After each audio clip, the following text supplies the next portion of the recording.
اب ہم شروع کرتے ہیں یونس علیہ السلام کا قصہ۔ یونس علیہ السلام ایک عظیم اور کریم نبی تھے۔ ان کا قصہ قرآن کریم میں ایک انوکھا قصہ ہے۔ آپ کے والد کا نام متا تھا اور آپ سیدنا ابراہیم علیہ السلام کی نسل سے تھے۔ آپ کا ایک نام ذوالنون بھی ہے، یعنی مچھلی والے۔ النون کا مطلب ہے مچھلی۔ اسی طرح آپ کو صاحب الحوت بھی کہا جاتا ہے۔ اللہ تعالیٰ نے آپ کو ان سب ناموں سے پکارا ہے۔ آپ کو ایک عظیم بستی کی طرف مبعوث کیا گیا۔ اس بستی کا نام نینوا تھا۔ یہ عراق کے شمال میں واقع تھی، موصل کے بالمقابل تھی۔ ان دونوں کے درمیان دریائے دجلہ واقع تھا۔ موصل دریائے دجلہ کے کنارے واقع تھا، جبکہ اس کے بالکل سامنے نینوا کی بستی تھی۔ امام ابن کثیر رحمت اللہ علیہ نے نینوا کے بارے میں اور ان آثار و واقعات کے بارے میں لکھا ہے جو ان کے زمانے میں موجود تھیں۔ وہاں کچھ بت تھے جو اوندھے منہ گرے پڑے تھے۔ اللہ تبارک و تعالی نے یونس علیہ السلام کو نینوا کی طرف رسول بنا کر بھیجا۔ سورۃ الصافات آیت 139 میں ہے، اور بے شک یونس رسولوں میں سے تھے۔ آگے اللہ آیت 147 میں فرماتے ہیں، اور ہم نے اسے 1,00,000 بلکہ اور زیادہ آدمیوں کی طرف بھیجا۔ یعنی ان کی تعداد 1,00,000 سے زیادہ تھی۔ رہا یہ سوال کہ لاکھ سے کتنے زیادہ تھے، اکثر علماء کرام نے وضاحت کی ہے کہ وہ 1,00,000 سے قریباً 20,000 زیادہ تھے۔ اس طرح بستی والوں کی تعداد 1,20,000 تھی، اور یہ سب کے سب کفر پر تھے۔ یونس علیہ السلام انہیں سال ہر سال دعوت دیتے رہے، لیکن وہ اپنے کفر ہی پر ڈٹے رہے۔ پھر انہوں نے سیدنا یونس علیہ السلام پر ظلم و جبر شروع کر دیا، انہیں دھمکیاں دی، مصائب و آلام سے دوچار کیا۔ مطلب یہ کہ جس طرح دوسرے انبیاء کرام کے ساتھ کیا گیا، ان کے ساتھ بھی وہی سلوک ہوا۔ آخر آپ نے اپنی قوم کو اللہ کے عذاب سے آگاہ کرتے ہوئے اعلان فرما دیا کہ فلاں دن تم پر عذاب آ جائے گا۔ پھر خود غصے کی حالت میں اس بستی سے نکل گئے، جبکہ اللہ تعالیٰ نے انہیں متعین دن کی مہلت دینے کی اجازت تو دی تھی، لیکن اس بستی سے نکل جانے کا حکم نہیں دیا تھا۔ جب آپ نے انہیں یہ مہلت سنائی تو خود غصے کی حالت میں بستی سے نکل گئے۔ سورہ انبیاء آیت 87 میں اللہ تعالیٰ فرماتے ہیں، مچھلی والے کو یاد کرو جبکہ وہ غصے سے چل دیا اور خیال کیا کہ ہم اسے نہ پکڑ سکیں گے۔ اس آیت کی تفسیر میں امام رازی رحمہ اللہ لکھتے ہیں، جس نے یہ گمان کیا کہ اللہ تعالیٰ اسے پکڑنے کی قدرت نہیں رکھتا، وہ آدمی کافر ہے۔ سیدنا امیر معاویہ رضی اللہ عنہ سے روایت ہے، انہوں نے سیدنا ابن عباس رضی اللہ عنہما سے کہا، آج رات قرآن کریم کی چند آیات کے معانی میں میں الجھ کر رہ گیا ہوں، مجھے کوئی راستہ سجھائی نہیں دے رہا کہ اس الجھن سے کس طرح نکلوں۔ مجھے بس آپ ایسے نظر آتے ہیں جو ان آیات کا مطلب بتا سکتے ہیں، کم از کم میں ان آیات کی تفسیر اور تعبیر نہیں سمجھ سکا۔ ابن عباس رضی اللہ عنہما نے پوچھا، وہ کون سی آیات ہیں؟ سیدنا امیر معاویہ رضی اللہ عنہ کہنے لگے، یونس علیہ السلام کا یہ خیال کرنا کہ اللہ تعالیٰ ان پر قدرت نہیں رکھتے۔ یہ سن کر سیدنا ابن عباس رضی اللہ عنہما نے فرمایا، اس سے مراد یہ نہیں، یہ لفظ قدر یہاں تنگی کے معنی میں آیا ہے، قدرت اور طاقت رکھنے کے معنی میں نہیں۔ اللہ تعالیٰ نے قدر بمعنی تنگی اور قدر بمعنی قدرت دونوں کا استعمال کیا ہے۔ تنگی کے معنی کی مثال سورۃ الطلاق آیت نمبر 7 میں ہے، اور جس پر اس کے رزق کی تنگی کی گئی ہو، اسے چاہیے کہ جو کچھ اللہ تعالیٰ نے اسے دے رکھا ہے اسی میں سے اپنی حیثیت کے مطابق دے۔ تو اس آیت میں بھی یہی معنی مراد ہے کہ انہوں نے گمان کر لیا ہم ان پر تنگی نہیں کریں گے، یعنی ان کا خیال یہ تھا کہ اگرچہ وہ اللہ تعالیٰ کی اجازت کے بغیر نکل کھڑے ہوئے ہیں، پھر بھی اللہ ان پر تنگی نہیں کریں گے، کیونکہ وہ اللہ کے ایک معزز نبی اور رسول ہیں، اور ان کی قوم کے لوگ اللہ کی گرفت اور اس کے عذاب کے مستحق ہیں۔ انہی پر اللہ کا عذاب نازل ہونے والا ہے۔ اس عذاب کی خبر انہیں پہلے ہی سنا دی گئی ہے اور مہلت دے دی گئی ہے، مگر وہ خود اگرچہ اللہ کی اجازت کے بغیر ہی چلے آئے ہیں، پھر بھی انہیں سرزنش نہیں کی جائے گی اور وہ کسی گرفت میں نہیں آئیں گے۔ اللہ تعالیٰ ان کے لیے کوئی تنگی نہیں فرمائیں گے۔ اللہ تعالیٰ سورۃ الانبیاء آیت 87 میں فرماتے ہیں، اس نے خیال کیا کہ ہم اسے پکڑ نہیں سکیں گے۔ مطلب یہ کہ ہم انہیں کوئی سزا نہیں کریں گے اور ان پر کسی طرح کی تنگی نہیں کریں گے، اور وہ سمندر کی طرف چل دیے۔ انہی دنوں میں عذاب الہی کی کچھ علامات نینوا بستی پر ظاہر ہونا شروع ہو گئیں۔ ایک بہت بڑا سیاہ بادل ان کی طرف بڑھنے لگا۔ اس بادل میں آگ کے شعلے دکھائی دینے لگے۔ ان لوگوں نے یہ بادل ان متعین دنوں میں سے پہلے ہی دن دیکھ لیا۔ اس کو دیکھتے ہی وہ سمجھ گئے کہ جس طرح سیدنا یونس علیہ السلام نے انہیں آگاہ کیا تھا، یہ عذاب ان پر نازل ہو کر رہے گا، اور جو عذاب سیدنا لوط علیہ السلام کی قوم پر آیا تھا وہ اس کے بارے میں بھی اچھی طرح جانتے تھے۔ وہ بستی ان کی بستی کے قریب ہی تھی، اس لیے وہ ڈر گئے۔ ان کے سردار جمع ہوئے اور کہنے لگے، جیسے تم سے پہلے لوگوں پر عذاب اترا کرتے تھے، تم پر بھی یہ نازل ہو کر رہے گا، جلدی کرو، سب جمع ہو جاؤ۔ چنانچہ انہوں نے اس بات پر اتفاق کر لیا کہ سیدنا یونس علیہ السلام نے بالکل سچ فرمایا تھا۔ اللہ کی قسم، یہ بالکل وہی عذاب ہے، تم اللہ کے عذاب سے نجات نہیں پا سکو گے۔ اس سے بچنے کی ایک ہی صورت ہے کہ تم ایمان لے آؤ اور توبہ کر لو۔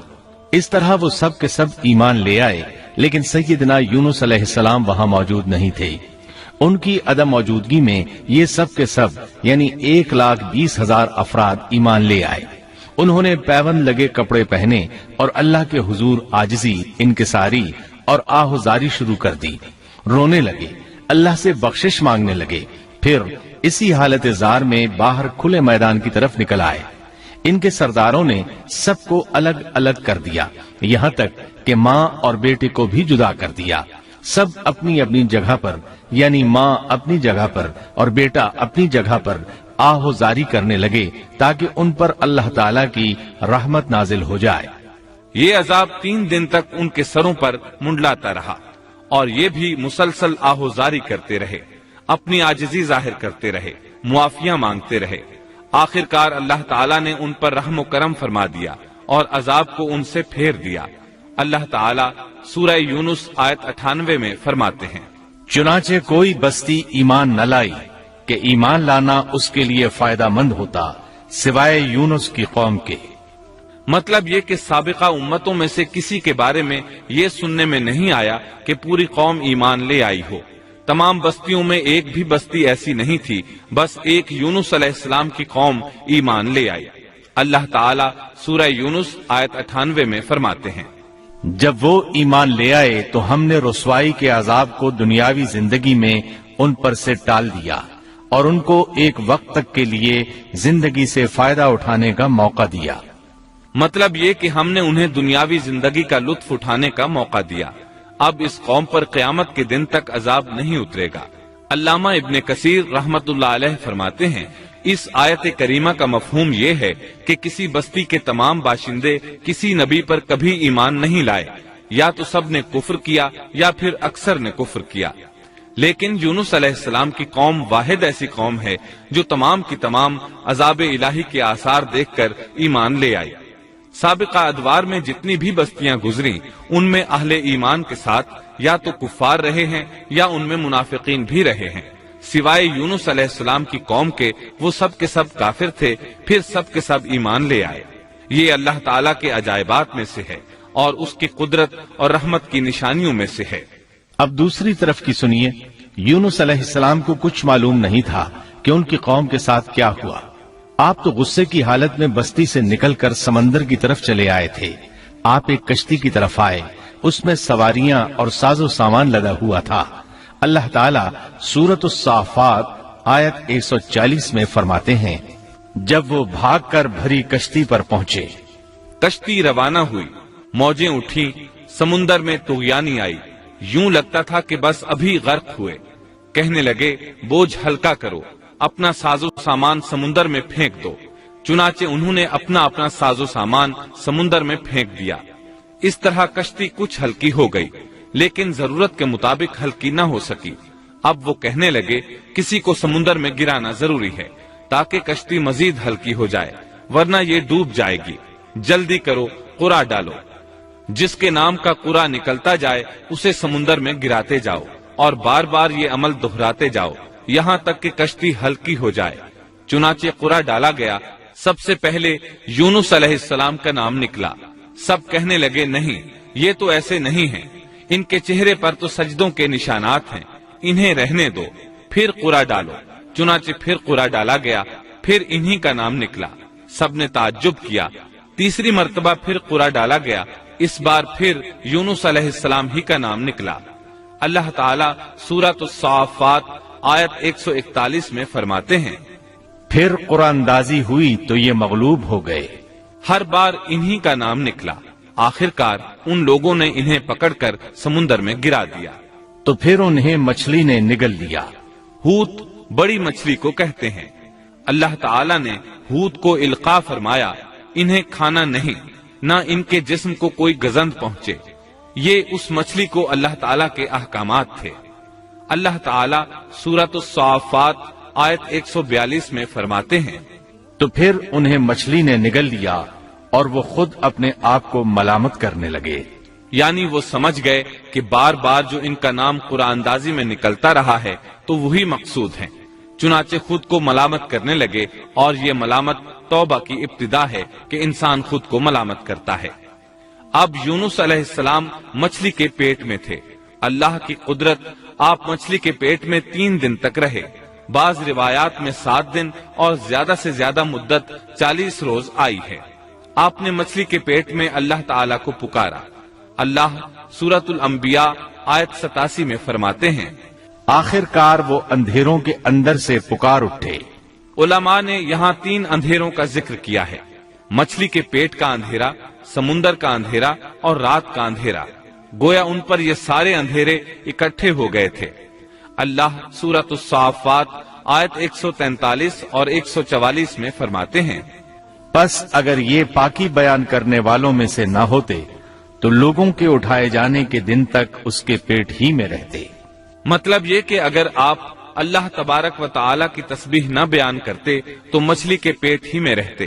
آپ نے دعا نہیں مانگی بلکہ اللہ عز و جل کی تسبیح بیان کی۔ روایات میں یوں بھی آتا ہے کہ جب مچھلی آپ کو سمندر کی اتھاہ گہرائی میں لے گئی تو آپ وہاں آبی مخلوقات کی تسبیحات کی آوازیں سننے لگے۔ گویا اللہ تعالیٰ نے انہیں القاء فرمایا کہ آپ بھی تسبیح کریں۔ اللہ سورۃ الانبیاء آیت 87 میں فرماتے ہیں، بالآخر وہ اندھیروں کے اندر سے پکار اٹھا کہ الہی تیرے سوا کوئی معبود نہیں، تو پاک ہے، بے شک میں ظالموں میں ہو گیا۔ چنانچہ یونس علیہ السلام نے اس تسبیح کے الفاظ کو یوں ادا فرمایا۔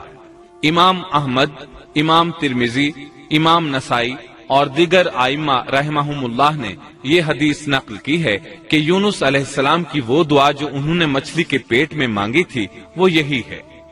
جو بھی مسلمان یہ دعا اپنی کسی حاجت میں مانگے گا اللہ تعالیٰ اس کی دعا ضرور قبول فرمائے گا۔ یہ دعائے مستجاب ہے، مقبول دعاؤں میں سے ہے۔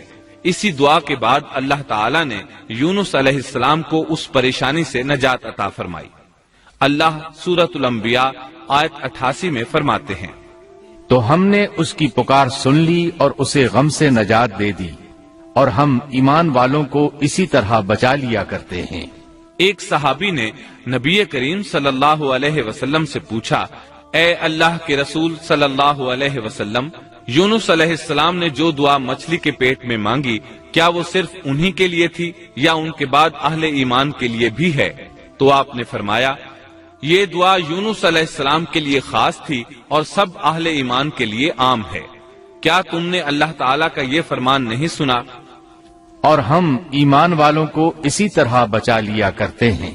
جو بھی اس دعا کو پڑھے گا اللہ اسے رنج و غم سے نجات دیں گے۔ ایک قول کے مطابق تقریباً 40 روز آپ کی شب و روز یہی دعا رہی۔ اس مدت کے ختم ہونے پر اللہ تعالیٰ نے آپ کی دعا کو قبولیت بخشی۔ مچھلی ساحل پر پہنچی، انہیں کنارے پر ڈالا اور واپس چلی گئی۔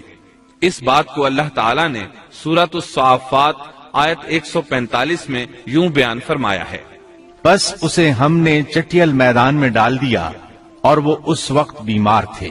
آپ وہاں اسی طرح لیٹے رہے۔